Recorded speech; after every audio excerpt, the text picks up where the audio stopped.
Hello dear viewer, 98% of those who watch the news on our channel are not subscribed.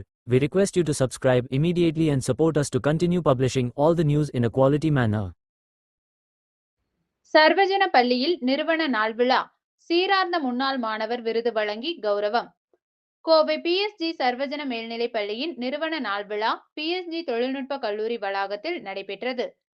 PSG and sons அறநிலையத்தின் தலைவர் கார்த்திகேயன் மற்றும் நிர்வாக அறங்காவலர் கோபாலகிருஷ்ணன் ஆகியோர் தலைமையில் நடைபெற்ற விழாவில் பள்ளியின் முன்னாள் மாணவர்களான அமெரிக்க தொழிலதிபர் கோபால் சடகோபால், கல்பர் இன்ஜினியரிங் மற்றும் கான்டிரெக்டிங் எமிரேட்ஸ் தலைமை நிர்வாக அதிகாரி ஸ்ரீதர், சிஎஸ்ஐஆர் முதன்மை விஞ்ஞானி மற்றும் ஆலோசகர் Pari Vallal, helix open school learning centre இணை செயலர் சசிகலா ஆகியோருக்கு சீரார்ந்த முன்னாள் மாணவர் விருது வழங்கி கௌரவிக்கப்பட்டது. மேலும் பள்ளியின் நூற்றாண்டு மலரும் வெளியிடப்பட்டது.